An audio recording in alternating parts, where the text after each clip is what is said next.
Hi guys, in this video uh, I'm going to combine series circuits and parallel circuits in one. As you can see, you have a parallel branch here, you have this one that's going to be in series with some combination here. So this one is a little bit complicated, so I hope you can pay really close attention and then rewind if you have to make sure you understand this. So the way I'm going to do this is I'm going to have to see which resistors are in series, which are in parallel. How do I know?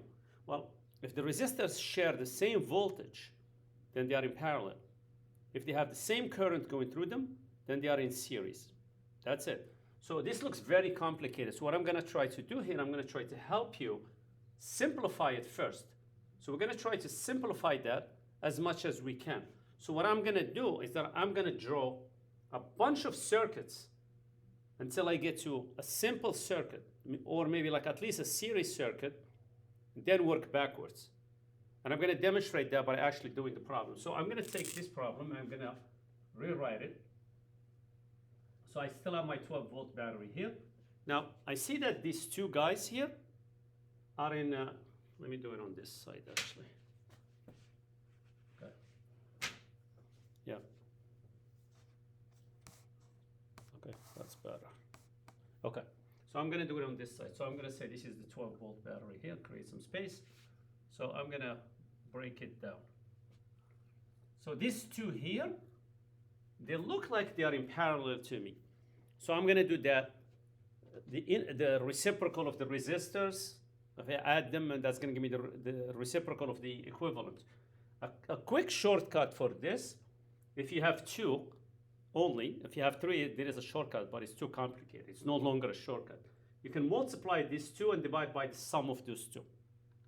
So if I multiply those two, I get 24. And if I divide, I divide by 10, I get 2.4. So, or you can just do, I don't know if you can see the calculator, you can do 4 negative 1 plus 6 negative 1. And when you finish, that's not your answer. You have to negative 1 that. So exactly what I said, it's 2.4. So this resistor here is 2.4 ohms. Then I come to these other guys. Okay? Well, these two are in series. They share the same current. So I'm just going to say, you know what? That's a 10 ohm resistor. Then I'm going to go to the other guy. Well, the other one is not causing me any problems. So I'm just going to leave it as a 5. And then I'm going to put my 2 here. So this is 5 ohms. Okay. Now I see that these two are in parallel. So I'm going to make another circuit. So this is still 12 volts. So here's my other circuit. And this might seem like long at first, but you're going to see how quick we're going to move through this. So, and then I'm going to combine these two resistors into one. So what do?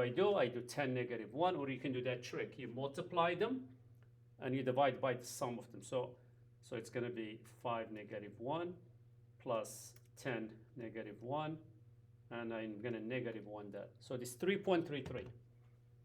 So this resistor is 3 1/3 ohms.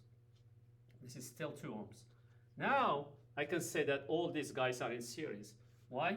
Because the same current is going through all of them. Now I'm going to start working backwards. So what I'm going to do, I'm going to start finding the currents through each resistor, the voltages across each resistor, and just work backwards. So I can figure out the current. I forgot to mention this earlier. To find the current and the voltage drop across each resistor. So this is 12 volts. So here's how it works. If you are in series, you take all your resistors, add them up. Okay? So I'm going to do 3.33 plus 2.4 plus 2. And that's 7.73. So I do 12 divided by 7.73. And I get a number like 1.55. So basically, I have 1.55 amps here. I have 1.55 amps here. And I have the same 1.55 amps here. I'll do the currents in red and the voltage drops in green. The voltage drop is V equals IR. You do I times R. So you multiply this number. So 1.55 times 2.4. And I get 372 volts The other one I get 3.33 times 1.55. I got 5.16 volts. And this one, it looks like it's 3.10 volts. Now I'm going to go backwards. And let's see what does that actually mean. So I'm going to take this one. I'm pretty much done with. So I'm just pretty much all this information is there. So I don't need to do anything. This one I don't need to do anything.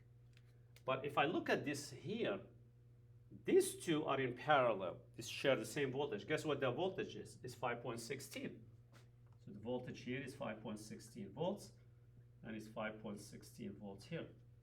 Well, then I find the current. How do I do the current? Well, I do voltage divided by resistance. So that's going to be 0.516 amps. This one, if I do the division, I get 1 point, it looks like 0.8, yeah, amps. And you can see because this resistor is half this resistor and they share the same voltage, this one has to allow twice the current as this. Okay, I hope you can see the proportions in there. Okay, so now what are we going to do? We're going to go to the next one. So we pretty much, this one here, these two, we're pretty much done with. That's the information for it. Well, let's jump on this one up here. This one here, okay, is the combination of these two which are in parallel. So the voltage drop across the 2.4 is the voltage drop across each one of these guys here. Okay, now if I want to find the current, what do? I do V equals IR. So I do 3.72 divided by 4. And I do 3.72 divided by 6. So 0.62 and 0.93. So 0.93 goes here. That's amps. And 0.62, I think I said. Let me just check that. Yep. Okay. And you can see that because they have the same voltage, the lower resistance allows more current. It's all proportional or inversely proportional. Now I think we're done with those. Now let's go back to this, guys. Well, the 5 is done if you think about it. So this one, we pretty much have all the information for it, which is right here. Okay, I'm just not going to copy it again. So now let's do the last one. Well, this 1 and this 9, they are in series, which means, you guessed it, they share the same current. So the current here is 0.516 amps, 0.516 amps. How do I find the voltage? V equals IR, Ohm's law again. So I do that 0.516